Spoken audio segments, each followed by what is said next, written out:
안녕하세요. 출생신고하러 왔습니다. 축하합니다. 인증번호를 문자메시지로 받으시고 온라인에서 원하는 출생 축하용품을 골라보세요. 여보, 출생 축하용품 어떤 것이 좋을까? 10만 포인트 내에서 우리가 직접 고를 수 있으니까 우리 아기에게 더 필요한 건 없는지 고르면 되지. 여보, 우리가 주문한 출생 축하용품이 도착했어. 서울시가 출산가정에 출생 축하용품을 선물합니다. 자세한 내용은 서울 아이 해피박스 홈페이지를 참고하세요. 이 캠페인은 서울특별시와 함께합니다.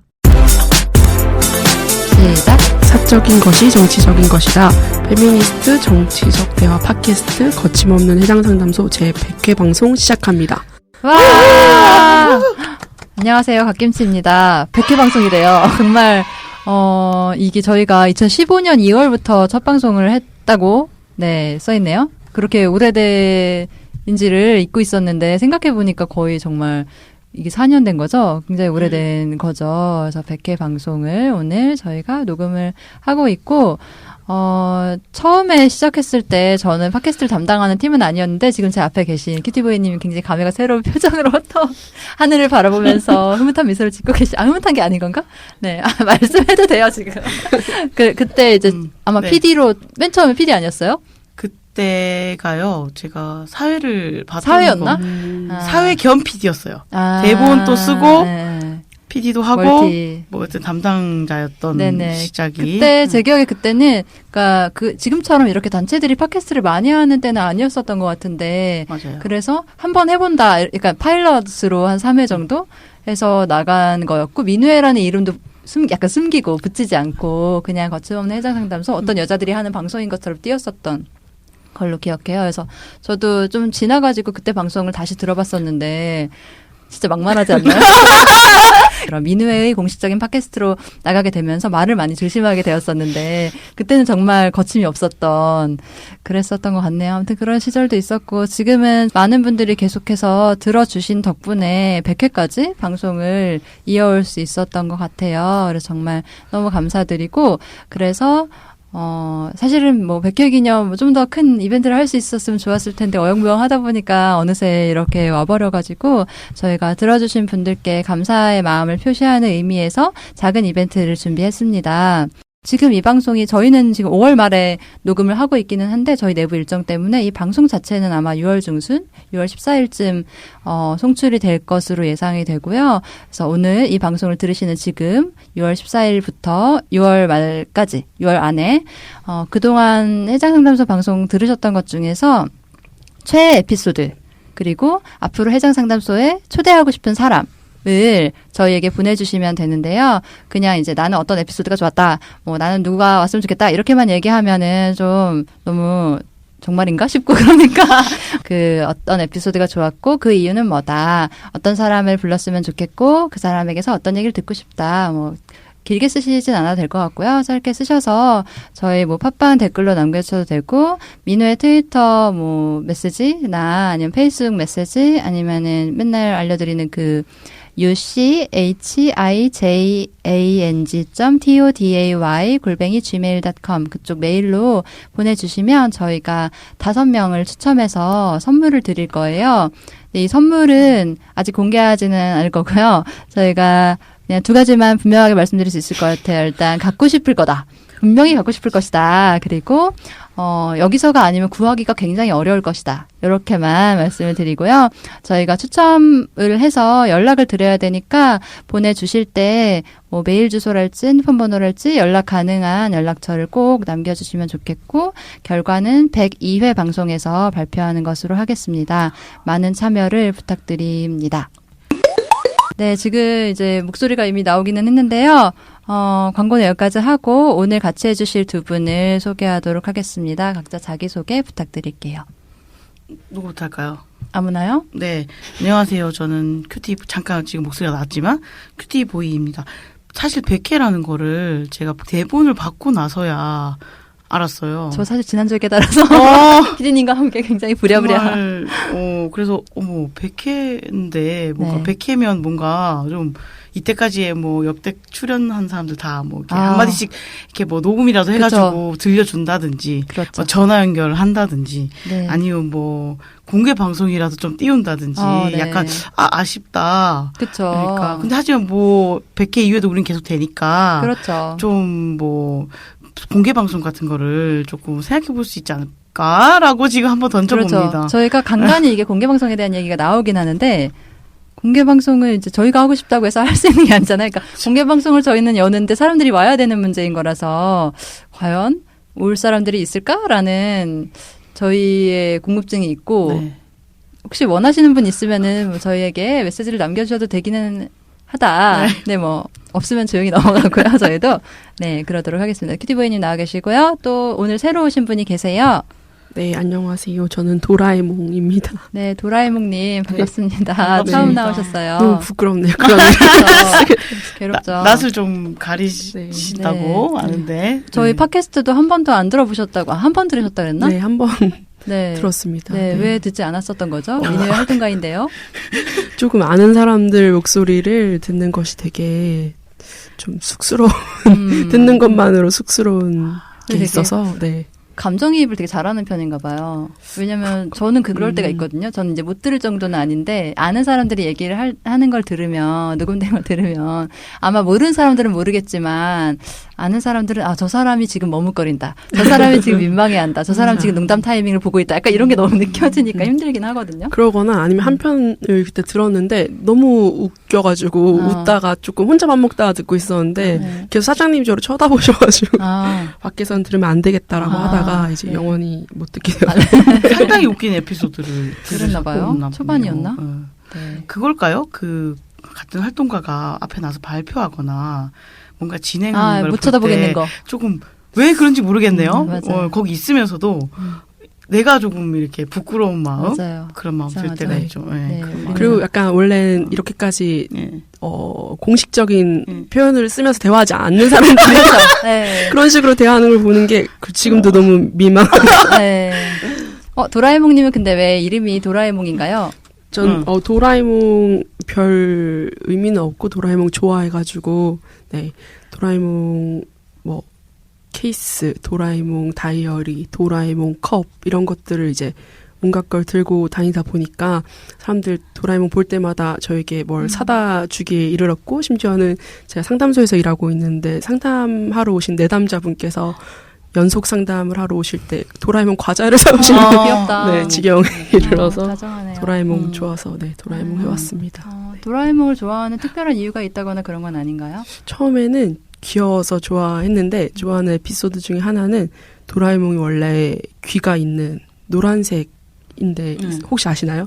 들었던 것 같아요. 되게 슬픈 되게 슬픔이 에피소드거든요. 있어요. 도라에몽 이제 로봇인데 이제 선택받지 못한 로봇, 이게 사람을 도와주는 가정에 이렇게 보내지는 로봇이었는데 선택받지 못하고 있다가 아기 친구가 실수로 눌러가지고 그 집에 이제 배달되게 된 거예요. 그랬는데 친구랑 친하게 지내다가 친구가 도라에몽 너무 좋아해서 도라에몽 닮은 어떤 과제를 하면서 찰흙 같은 걸 뭘 만들었는데 이제 그게 뭐 좀 약간 귀가 너무 큰가 그래가지고 쥐 로봇한테 도라에몽 귀를 좀 갉아먹어 달라고 했는데 진짜 도라에몽의 귀를 갉아먹으면서 도라에몽이 수술을 하러 갔는데 귀가 아예 없어지는 사고가 되게 디테일하다. 네, 귀가 아예 없어져가지고 도라에몽이 너무 슬퍼서 울다가 녹이 쓸어서 파랗게 변해버린 슬픈 이야기. 그래서 도라에몽 동생 도라미는 노란색 귀 있는 걔가 동생 로봇 동생인데 맞아. 슬픔이 있는 이야기. 그 에피소드를 좋아합니다. 호박맨이 자기 얼굴 배고플 때 뜯어먹는 것만큼 그건 조금 이게 슬프기보다 기괴. 조금은 재밌었는데 이거는 약간 이렇게 어떤 마음. 그리고 도라에몽 목소리가 엄청 이상하잖아요. 몰라요. 이렇게 도라에몽 쉰 목소리예요. 막 이런 목소리인데 울어서 쉬어가지고 목소리가 왜 그런 설정을 했을까요? 글쎄요.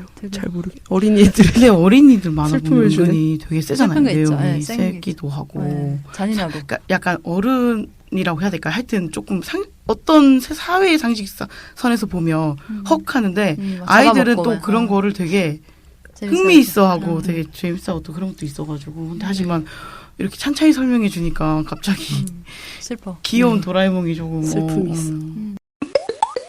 네. 어쨌든 반갑습니다. 네. 오늘 얘기할 주제는 성평등한 조직문화 만들기라는 되게 재미없는 게 들리네요. 네.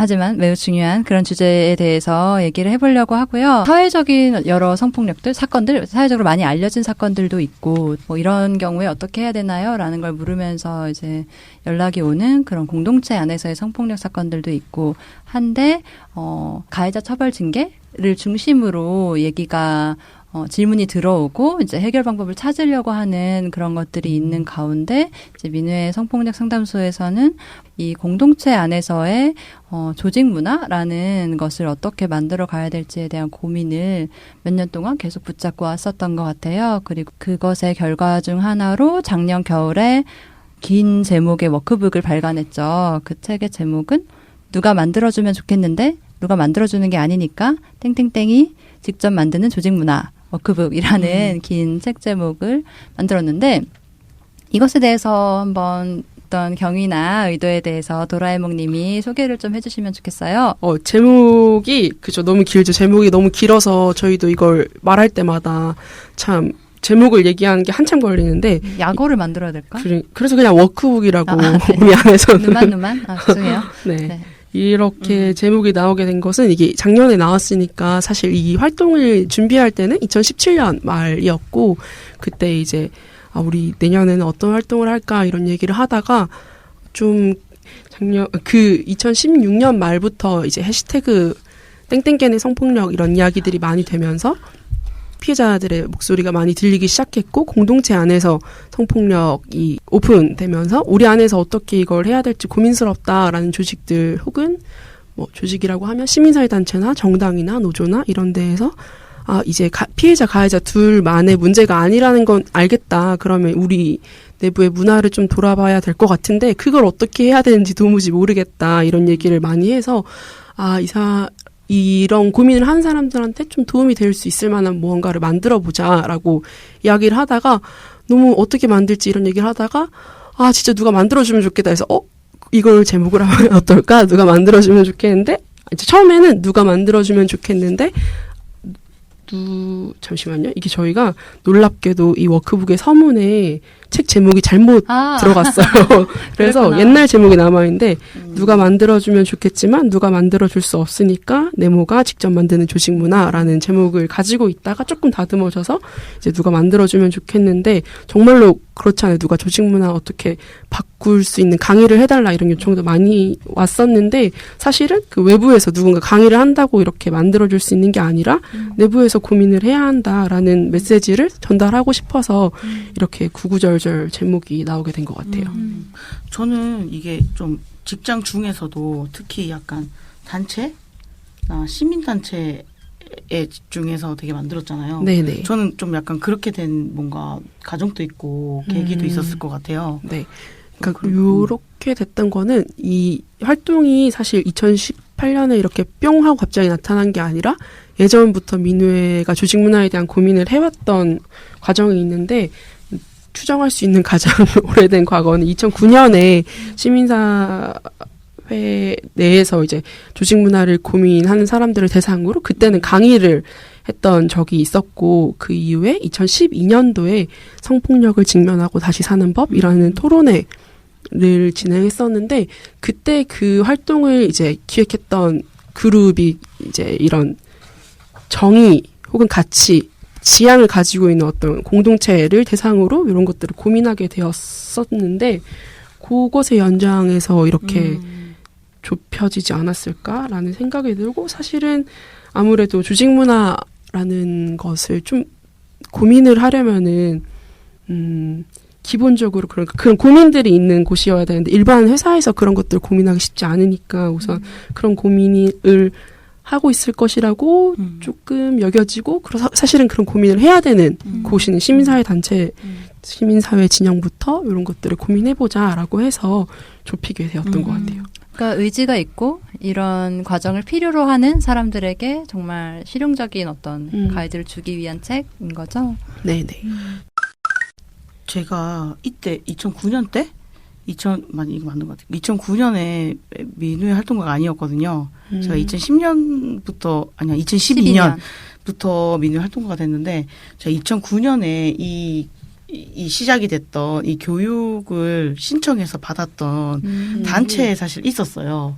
그래서 삼회기 교육인가를 그러니까 그 단체에서 사건이 좀 있었고 그래서 신청해가지고 받았던 기억이 나고 성평등한 조직 문화 교육 그런 거예요? 그러면? 네, 예. 와서 이제 첫 번째는 기초 강의 해주시고 두 번째는 직접적으로 이제 막 자기가 막 써보고 이런 워크샵 같은 것도 하면서 3회기 교육 정도를 받았던 기억이 나는데 그게 이 워크북의 시작이었다고 하니까 좀 다시 새롭게 기억나기도 하고, 이게 또 워크북이잖아요, 약간. 네. 그래서 좀 뭐 이 지금 막 책을 못 보고 이 얘기를 들으신 분들 이 책이 되게 궁금하실 것 같긴 한데 이 책은 결국 자기가 되게 채워가는 또 방식이기도 하잖아요, 구성원이. 그래서 약간 뭔가 어떤 딱 처음에 생각했을 때는 매뉴얼을 다시 내는 건가? 라고 했을 텐데 이렇게 좀 굉장히 대부분의 것을 되게 구성원이 채워가는 방식으로 워크북으로 냈던 것들에 대한 뭐 그때 사이에서의 고민도 있었을 것 같고 뭐 그런 얘기들을 좀 듣고 궁금했어요. 네, 아까 얘기했던 거랑도 좀 비슷한 맥락인데 이제 이렇게 아까 큐티보이님이 말씀해 주신 것처럼 사건이 있고 나서 우리 조직에 좀 강의를 해달라 이런 요청을 하거나 혹은 사건이 있었는데 어떻게 해결해야 될지 모르겠다라고 하는데 사실은 그 사건이 처음인 조직들도 있겠지만 그 성폭력 사건을 처음 만난 조직도 있겠지만 이전에도 있었는데 그것이 조직의 경험으로 조직의 어떤 경험치로 쌓이지 않고 그렇게 외부에 계속 문의하게 되는 그런 상황들이 좀 많은 반복되는 것 같다 이런 생각이 들기도 하고 이제 처음에는 그래서 말씀해주신 것처럼 매뉴얼을 만들려고 했었는데 저희 쪽에 상담 전화 오시는 분들이 보니까 사실 매뉴얼을 가지고 있는 분들이 많으시더라고요. 매뉴얼이 있는데 그 매뉴얼을 어떻게 이제 어떻게 해석하고 어떻게 우리 조직에서 이 매뉴얼을 같이 적용해 나갈지가 모르겠다. 이제 그렇게 되는 배경은 사실 제가 다 알 수는 없으나 이런 것들이 되게 중요하고 공동체 안에 규칙을 만드는 게 중요하다라는 인식은 합의되었으나 그것을 어떻게 만드는지 되게 막연하니까 그들도 다른 조직의 어떤 매뉴얼을 좀 참고해서 만든다거나 그래서 어떤 특정 문구가 되게 똑같은 문구가 발견되거나 그런 경우들도 있었거든요. 그래서 사실은 매뉴얼이 그렇게까지 중요한 게 아니고 그 매뉴얼을 만들어가는 과정이 되게 중요한 건데 이제 그렇지 못한 어떤 상황들이 있는 것 같다. 그렇다면은 좀 그런 고민들을 할 수 있게끔 하는 게 필요하겠다라고 해서 굳이 워크북이라는 형태를 고민했던 것 같아요. 예전에 그러니까 이런 조직 내의 성폭력 문제 이런 게 뭐 이렇게 문제시 되고 관심이 막 이렇게 많이 올라왔을 때 주로 많이 했었던 활동들이 이제 반성폭력 뭐 학칙을 내규. 규정한달지 내규를 만들고 우리들의 약속을 만들고 이런 거였고 수칙. 그래서 뭐는 하면 안 되고 뭐는 어떻게 해야 되고 이런 식으로 이제 규칙이 나오는 거잖아요. 근데 그랬을 때 그럼 여기에 있는 것만 안 하면 된다라는 식의 어떤 게 되거나 아니면 이 행동은 이 규칙 3번에 해당되냐 아니냐 이거 가지고 막 이렇게 논쟁이 되는 그런 게 문제였고 그래서 이제 그 다음에 나왔던 얘기가 그 규칙 자체보다도 그 규칙을 만들어가는 과정이 중요하다. 그것을 함께 밟아야지 해서 그래서 말도 이제 함께 막 밟아서 만들어. 근데 그렇다 해도 그 규칙을 만들 때는 같이 있었지만 또 이제 그냥 일상을 살아가다 보면은 사실 규칙이 있다고 해서 그리고 우리가 그것을 함께 고민해서 만들었다고 해서 우리 조직의 문화가 성평등해지는 건 전혀 아니기는 하단 말이죠. 이제 그런 고민들이 계속 이 어떤 어쨌든 그런 걸 고민하는 사회 안에서 쌓여온 그런 역사가 좀 있었던 것 같고 물론 아직도 그냥 가해자 징계하고 끝내고 가해자 도려내고 끝내고 이렇게 하고 싶어하는 사람들이 아마 좀 더 많을 수는 있겠지만 그럼에도 불구하고 좀 그동안 쌓인 고민들이 있고 그래서 좀 여기까지 나아오게 된 그런 과정이 있었던 것 같아요. 그래서 이 워크북 내용도 진짜 궁금하실 텐데 많은 분들이 보면 되게 구체적으로 맞아요. 쓰여 있더라고요. 그래서 맨 앞에 이제 우리가 직접 점검하는 성평등한 조직 문화 체크리스트 이런 식으로 되어 있고 체크리스트 들어가기 전에도 뭐 어떤 가이드가 쭉 몇 개가 있어요. 그래서 뭐 예를 들어서 질문에 답할 때, 답을 공유할 때 웃으면서 장난처럼 답해서는 안 됩니다. 아니 이런 것까지 조직 문화라고 생각되는 질문이 있을 수도 있습니다. 그런 생각이 들어도 우선 입 밖으로 내지 않도록 합니다. 나는 왜 이 질문을 작은 질문이라고 생각하게 됐는지 한 번 더 고민해 보도록 해요. 조직 문화는 그 한 번 더 고민하는 데서 만들어집니다. 이런 식으로 이제 구체적인 게 들어가고 체크리스트 몇 개만 좀 소개를 해보려고 해요. 보니까 공동체 기본 살피기부터 뭐 구성원에 대한 질문들부터 들어가 있네요. 수와 혹은 사무처장은 몇 명이었고 성비는 몇 명이다 이런 거 넣게 되었던 이유는 인터뷰 시민사회단체 인터뷰를 했을 때에도 여전히 이제 어떤 책임 결정을 할 수 있는 위치에는 남성 활동가가 주요하게 배치되거나 혹은 이제 되게 큰 규모의 조직 같은 경우에는 뭐 정책 이런 활동은 남성이 주로 담당하게 되고 여성 활동가에게는 회계나 소위 어떤 조직의 따옴표 안에 살림살이라고 여겨지는 그런 것들이 주로 여성들이 가게 되는 상황들을 봐서 아 이런 것도 체크를 많이 해봐야 되는 부분이구나라는 생각이 들어서 굳이 넣게 되었어요. 보면은 면접 과정에서의 일들 그리고 업무 과정이 어떤지 그리고 그냥 활동가들이 함께 사는 일상이 어떤지 이런 식으로 좀 나뉘어져 있고 업무 과정 살피기 잠깐 보면 업무와 관련된 회의는 뭐뭐뭐의 주기로 진행된다. 2번 회의 중 잘 이해가지 않는 내용이 있을 때 뭐 이렇게 그다음에 이제 빈칸이 있는데 빈칸에는 되게 가느다란 글씨로 적게 써 있어요. 그래서 꼭 여기에 해당하는 건 아니어도 된다. 약간 이런 뜻인 것 같은데 뭐 잘 이해가지 않는 내용이 있을 때 회의 중 질문할 수 있는 분위기다. 아니면 그 자리에서 바로 묻기보다 회의를 마친 후 개인적으로 누군가에게 물어본다. 물어보지 않는다. 기타 이런 식으로 좀 쓸 수 있고 회의 내용은 회의록으로 기록하고 공유한다. OX. 그리고 안건지를 만들고 회의록 작성하는 역할이 정해져 있다. 혹은 그때마다 다르다. 혹은 돌아가면서 한다. 기타 이런 식으로. 그리고 회의 장면을 떠올렸을 때 주로 이야기하는 사람과 주로 듣는 사람이 나뉘어져 있는 편이다. 나뉘어져 있지 않다. 나는 사업을 진행하며 고민이 생길 때 논의할 수 있는 파트너가 있다. 없다. 그리고 뭐 업무가 과중되었다고 판단할 때 동료에게 상황을 공유하고 업무를 조정할 수 있는 편이다. 없는 편이다. 회의 중 의견이 모아지지 않을 때는 진이 빠지고 시간도 많이 들지만 그래도 최대한 논의하는 편이다. 아니면 적당히 논의 후 다음 안건으로 넘어가는 편이다.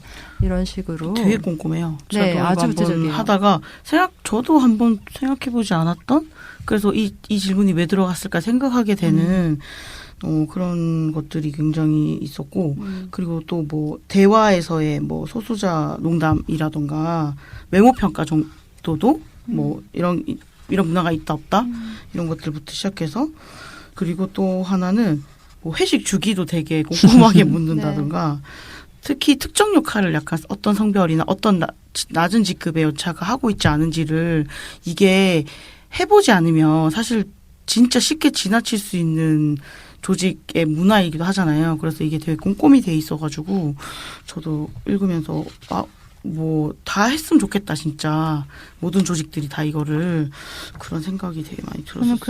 그런 것도 좀 인상적이었어요. 나를 제외한 사무실 구성원 모두의 이름을 써본다라는 게 있거든요. 그래서 구성원의 이름을 쓰고 해당 구성원에게 하는 호칭을 쭉 쓰고 반말 여부를 체크하는 거예요. 이렇게 했을 때 평소 생각지 못했던 게 시각적으로 보일 것 같거든요.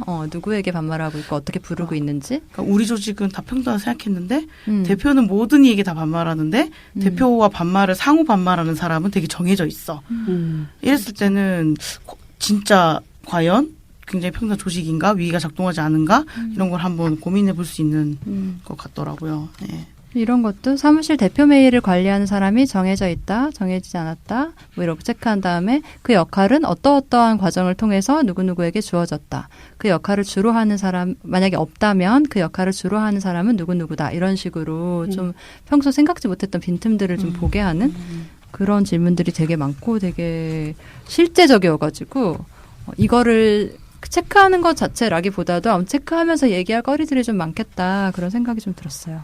이 반말 관련해서 좀 웃긴 에피소드가 있는데 최근에 이제 이 관련해가지고 강의를 종종 나가게 되고 가장 최근에 약간 1년차에서 3년차 사이의 활동가들을 대상으로 조직문화 관련된 고민을 얘기하는 워크숍을 했었고 그때 좀 프로그램 중에 하나가 역할극 해보는 거였어요. 문제적인 상황을 좀 그러니까 문제적인 고민스러운 상황을 제시하고 그 상황을 어떻게 내가 바꿔 나갈 수 있을까, 어떻게 문제 제기할지 이런 것들을 실제로 해보는 시간이었는데, 그때 가져갔던 사례 중에 하나가 이제 나는 이제 여성단체에서 일하고 있고 처음에 대표님 다 나한테 존댓말 쓰고 이래서 되게 새롭다, 보통은 다 반말하는데, 이래서 위계적이지 않고 좋구나라고 했는데, 대표님이 계속 다른 단체 대표님이 있을 때는 되게 자연스럽게 반말한다거나 나에게 은근슬쩍 말을 놓는다거나 그런 상황이 반복되고, 혹은 다른 단체 대표한테 우리 청년 활동가 이런 식으로 소개한다거나, 그러니까 그런 사례예요. 만들어낸 사례,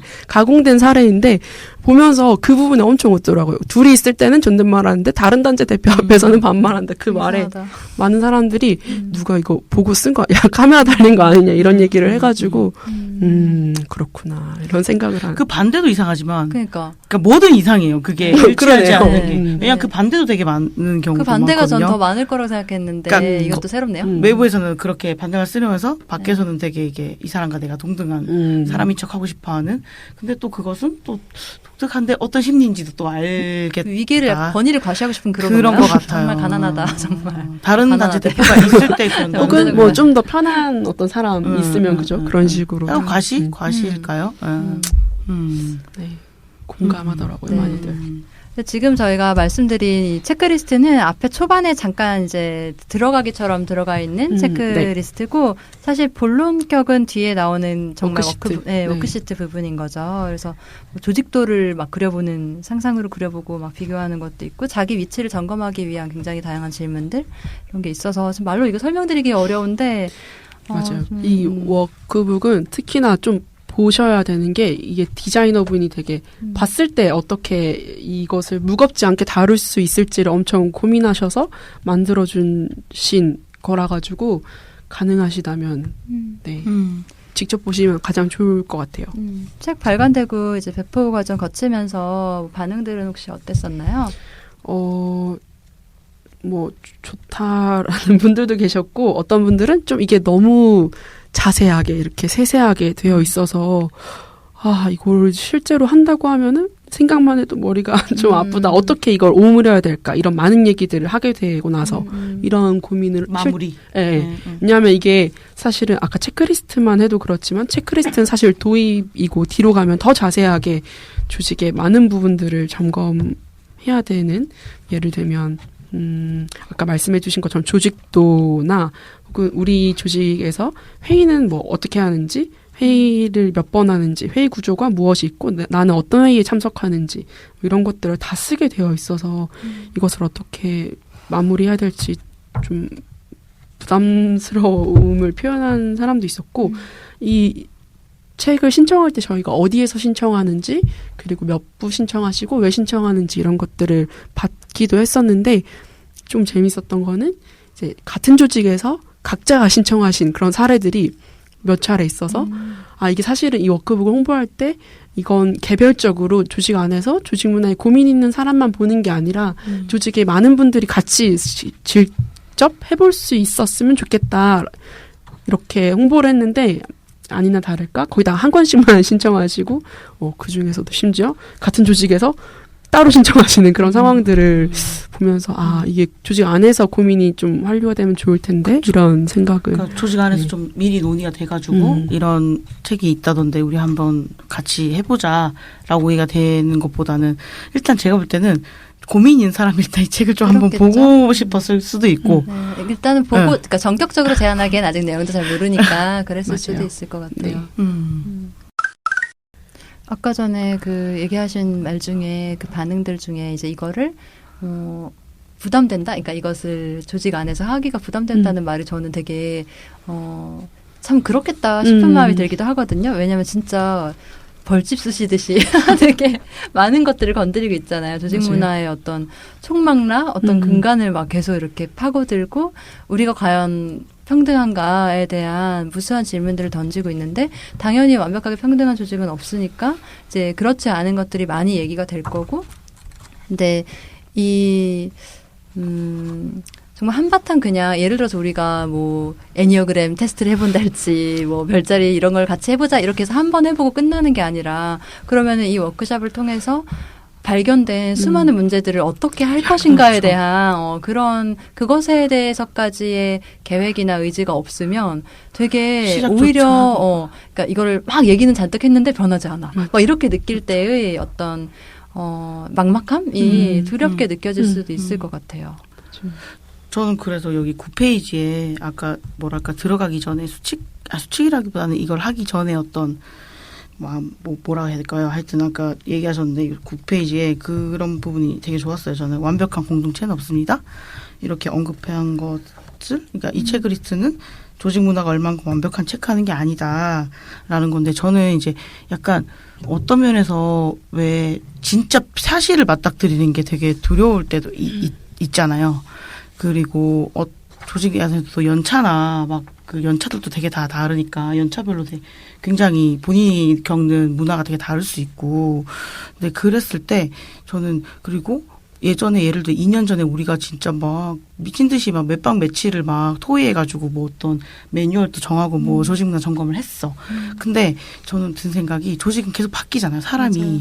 그러니까 그 수칙이나 우리가 정한 뭐 문화도 계속해서 바뀌어야 되는 거죠. 그래서 저는 그런 지금 현재 완벽하지 않고 하지만 계속해서 변화하려고 노력하는 것을 계속 견지하는 거 그게 가장 핵심이지 않을까라는 생각을 좀 많이 하긴 했어요. 그래서 이 워크북 제일 마지막에 보면은 이런 작업을 실제로 해서 내부적으로 규칙을 가지고 있는 공동체의 뭐 어떤 조직은 만화로 이런 우리 조직 안에 문화를 설명하기도 하고 어떤 곳은 약속문 이런 식으로 이제 정리하기도 했는데 처음에 이제 이런 것들이 있는 조직을 컨택해서 그런 게 있다고 들었다 보내주실 수 있냐 실어도 되냐 여쭤봤는데 좋다라고 하시고 실제로 원고를 넘기기까지 한 2번 정도 새로운 버전을 주셔서 그 사이에 또 논의가 돼서 변경이 된 게 있다 이런 식으로 주셔서 정말 그 공동체는 약속문이 그냥 텍스트로만 남아있는 게 아니라 서로 고민하고 지속적으로 점검하고 있구나 이런 것들을 확인해서 되게 멋있다 이렇게 생각했던 적이 있어요.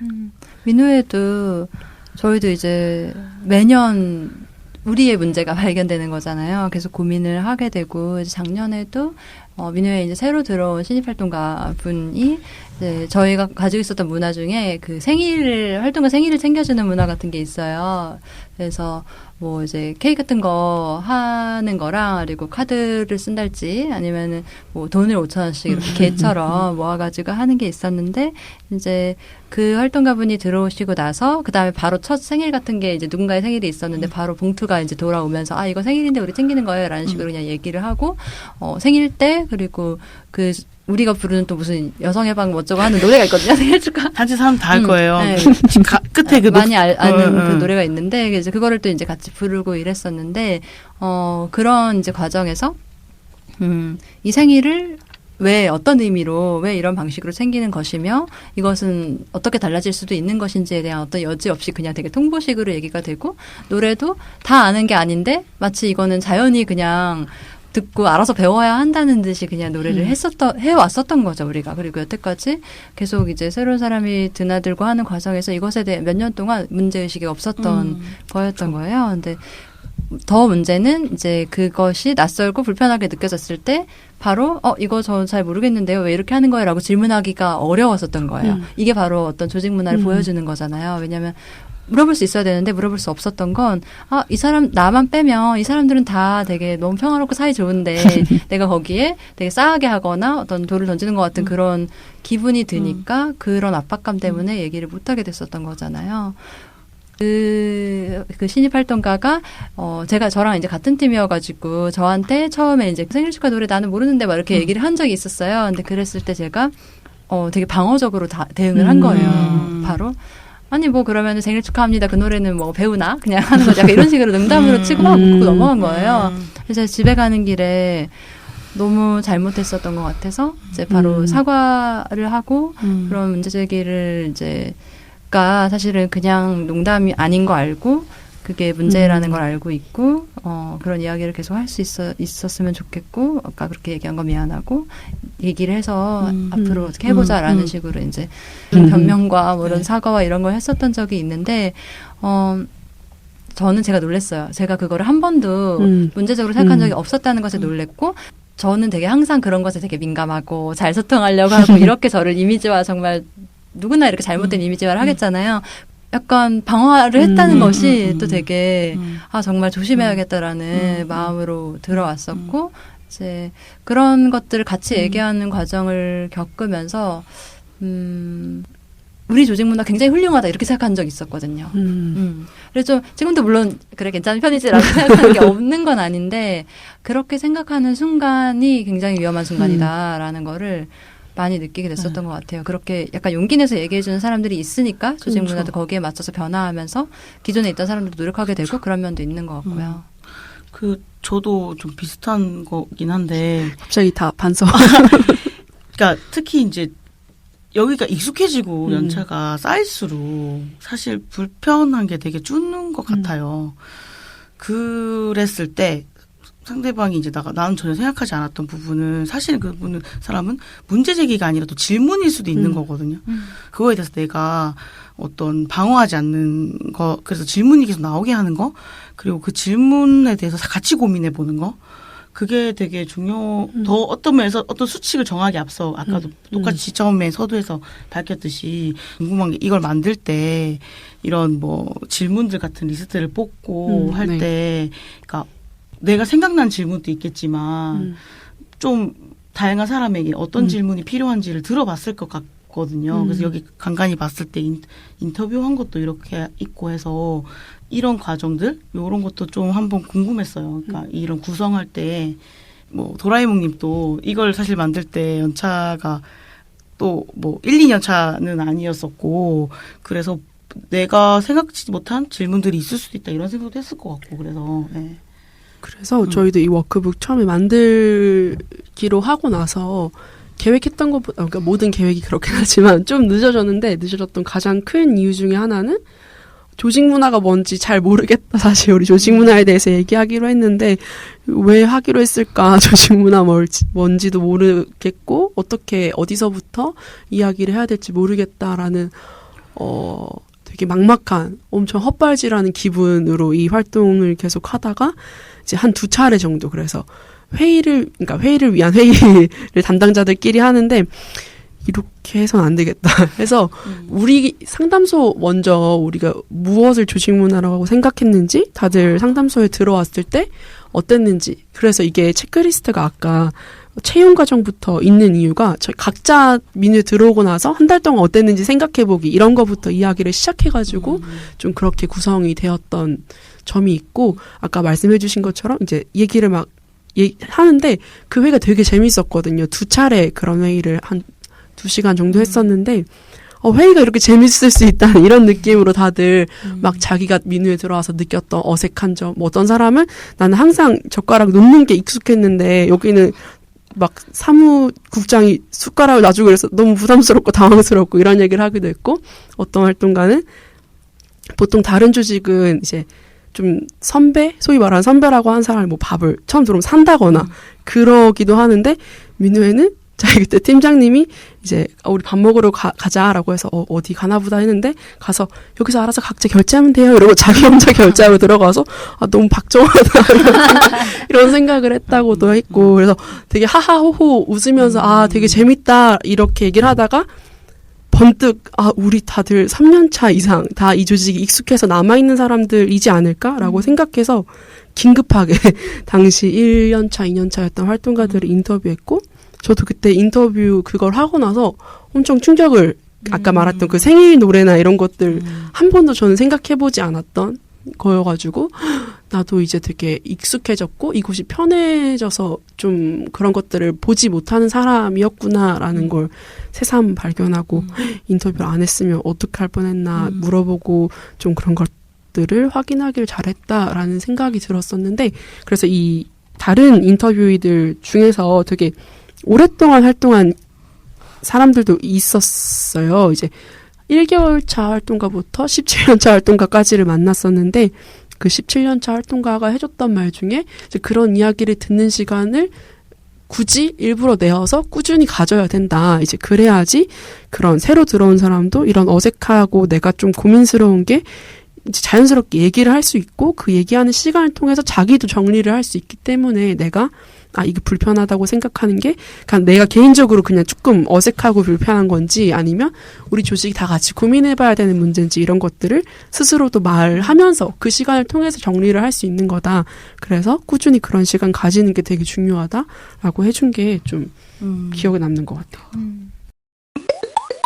이거 인터뷰한 거 저도 좀 읽으면서 어떤 생각이 좀 들었냐면 민우에 있기 전에도 좀 다른 조직이 있었었는데 1년차 때인데 이거 해보고 이거 하면 어떨까요? 이렇게 해보면 어떨까요? 조직 문화는 아니었어요. 근데 되게 이렇게 해봤던 거다. 그 얘기가 사람을 되게 많이 이렇게 좀 다운시키더라고요. 그래서 새로운 얘기를 안 하게 되더라고 어느 순간부터. 해봤는데 안 된다. 이렇게 네. 차단되는. 그럼 이걸 이렇게 한번 시도해보면 어떨까요? 이걸 이렇게 해보면 어떨까요? 이랬을 때 우리도 이게 어려운 거 아는데 이거 해봤고 이게 지금 최선이다라는 얘기를 한단 말이죠. 그래서 그게 저는 그래 한편으로는 뭐 수긍을 하긴 했는데 지금 이제 돌이켜봐서 생각해보면 그러니까 그 사람들한테는 해봤지만 나는 모든 걸 처음 겪는 사람인 거잖아요. 그랬을 때 어떤 태도여야 하는가 기존에 있는 사람들이 새로 저는 뭐 10번 들은 얘기를 처음 들은 것처럼 연극을 하라는 게 아니라 하지만 분명히 저 사람들은 모든 것이 처음인 사람에게서 분명히 청취하고 들을 것이 있고 그리고 또 하나는 몇 번 했는데 안 됐다고 해서 다시 했을 때 또 안 되리란 것은 없고 그리고 그 사람이 계속 어떤 부분에 대해서 뭘 하고 싶고 이런 것도 되게 중요하잖아요. 그래서 저는 그런 생각이 되게 많이 났어요. 이 인터뷰를 보면서 그런 태도 되게 사소한 거에서도 굉장히 그런 것들, 그런 생각들도 좀 들더라고요. 되게 다양한 조직에 있는 사람들 인터뷰했잖아요. 네, 근데 네. 되게 비슷하다. 맞아요. 네. 그리고 이 책이 아까 저희 시작하기 전에 키티보이님도 비슷한 얘기 했는데, 그러니까 사실 이 책을 가지고 고민을 하고 그리고 이걸 제안해서 다 같이 이것을 열심히 할 수 있는 정도의 조직이 되게 드문 것도 문제인 것 같아요. 사실은 정말 조직 문화 진짜 뭐 같은 그런 상황에서 당장 이제 요 책보다도 사실 더 어떤 단계가 필요하기도 한 것 같고. 그래서 저희도 이 워크북을 처음에 만들고 나서는 그러니까 책을 되게 재밌게 만들었으니까 다들 이거 만든 사람들이 제일 이 책을 좋아하는 거예요. 책이 나오자마자 다들 물끄러미 바라보면서 정말 잘 만들었다. 아직 배포가 안 돼서 사람들 어떤 반응일지도 모르는데 새삼 자기들끼리 되게 뿌듯해하고 막 그런 시간들이 있었는데 올해 이제 이 책을 어쨌든 직접 사람들이 사용할 수 있게끔 뭘 할지 이런 것들도 고민하고 민우에도 이제 올해 전체 지부들과 함께 조직문화 점검하는 활동을 진행하면서 이 워크북을 실제로 조금 사용해 보면서 느낀 점은 이 워크북에 있는 내용들을 할 수 있는 조직은 워크북이 없어도 조직문화를 알아서 잘 고민하겠구나. 그런 생각이 들어서 사람들이 좀 더 쉽게 고민할 수 있었으면 하고 워크북을 만들었는데 또 어려운 워크북을 만들고 말았구나. 어떻게 해야 될까? 이런 고민이 드는 것 같고 그래서 사실 이게 워크북 형태를 띠고 있지만 이 워크북에 갇히지 않아도 된다고 생각하거든요. 여기 있는 한 문장으로도 사실 3시간, 4시간도 할 수 있는 얘기들이 많기 때문에 이 워크북 자체에 또 갇히거나 이 워크북을 꼭 해야 된다. 이걸 해야지 조직문화 점검할 수 있다. 이렇게는 생각하지 않아도 좋을 것 같고 이걸 도구로 우리 조직에서 조직문화를 어떤 부분을 어떻게 고민할 것인지가 얘기되는 게 사실은 중요할 것 같다. 그리고 저는 이게 막 한번 다 해야 된다. 그런 것도 보다도 사실은 보고 좀 시간을 조금 길게 생각하면서 어떤 챕터를 저는 충분히 이야기하는 것도 되게 중요한 것 같거든요. 이거 하고 다음 넘어가고 다음 넘어가고 이런 것보다는 저는 이 한 챕터만 제대로 해도 저는 되게 많이 구성원들 안에서도 많은 역동이 생기거나 많은 다른 좀 에너지가 생긴다고 저는 생각해가지고 저는 그게 되게 중요한 것 같아요. 이런 워크북으로 뭐 워크숍을 하고 이런 과정들의 목적이 그 성폭력을 예방하기 위한 것, 어떤 사건을 미연에 방지하기 위한 것이 아니어야 한다고 생각하거든요.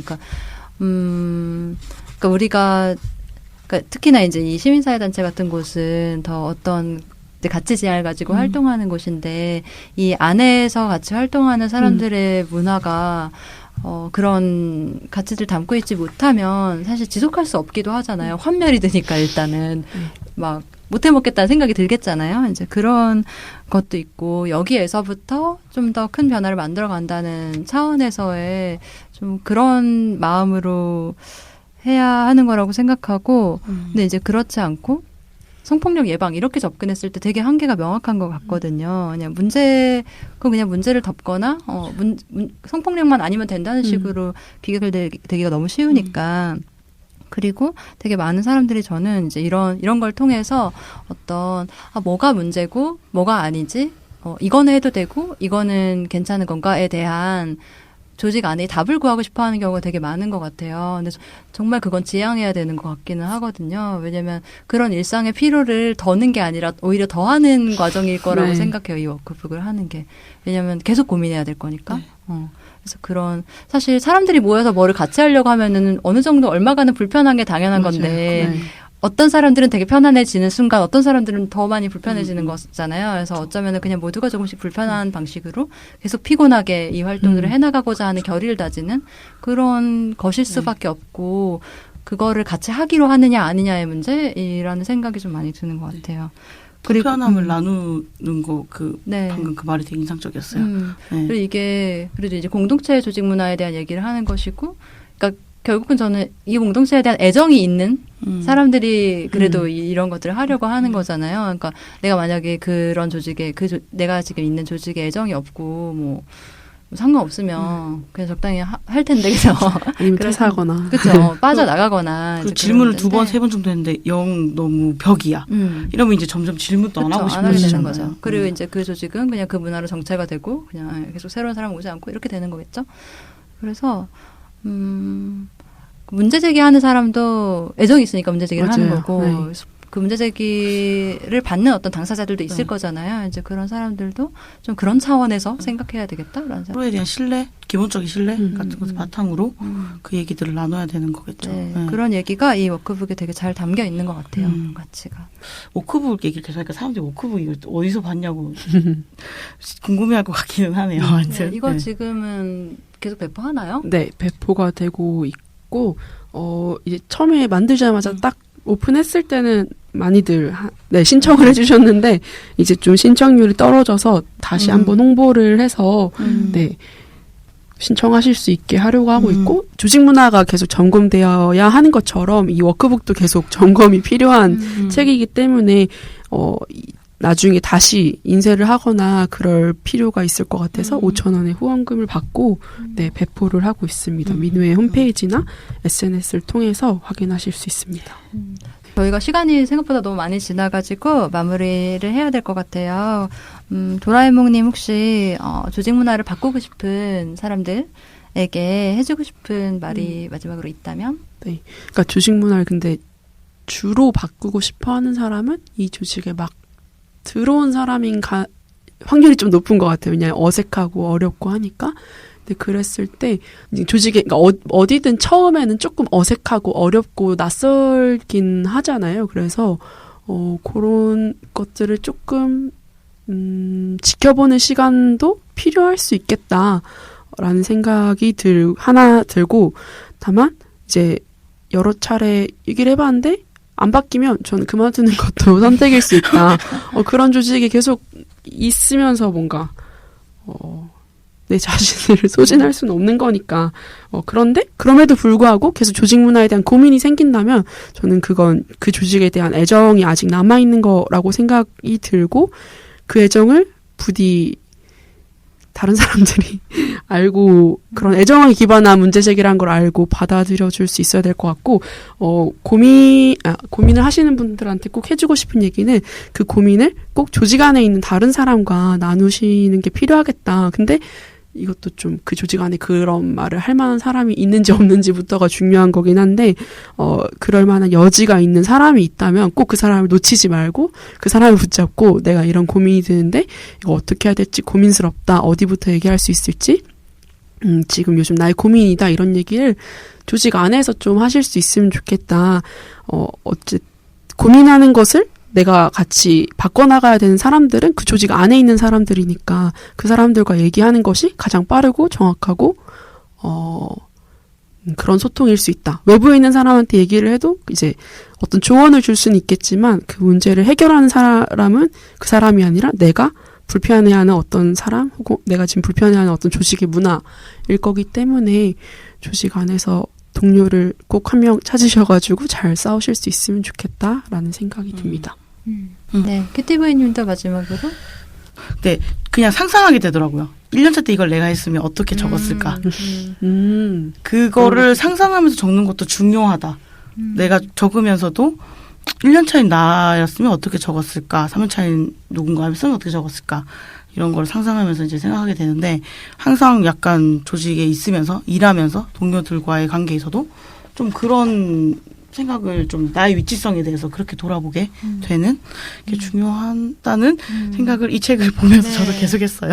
아, 그래서 우리가 민우회 올해 전체 이제 지부까지 포함해서 다 같이 이런 워크숍 하기로 했잖아요. 그것의 이름을 조직문화 스트레칭이라고 지었거든요. 네. 저는 이게 되게 잘 너무 좋아요. 맞는 것 같아요. 왜냐면 스트레칭 계속 해줘야 되는 거니까요. 안 하면 굳는 거고. 네, 그러면은 조직문화 얘기는 여기서 마무리하고 저희가 이번 방송은 시간이 많이 지나서 해장픽을 다음번 방송으로 넘기고 여기서 마무리하는 것으로 하겠습니다. 네, 그러면 들어주신 분들 감사하고요. 말씀 나눠주신 분들도 감사합니다. 저희는 다음 주 방송에 다시 또 찾아오도록 하겠습니다. 여러분, 그때까지 안녕!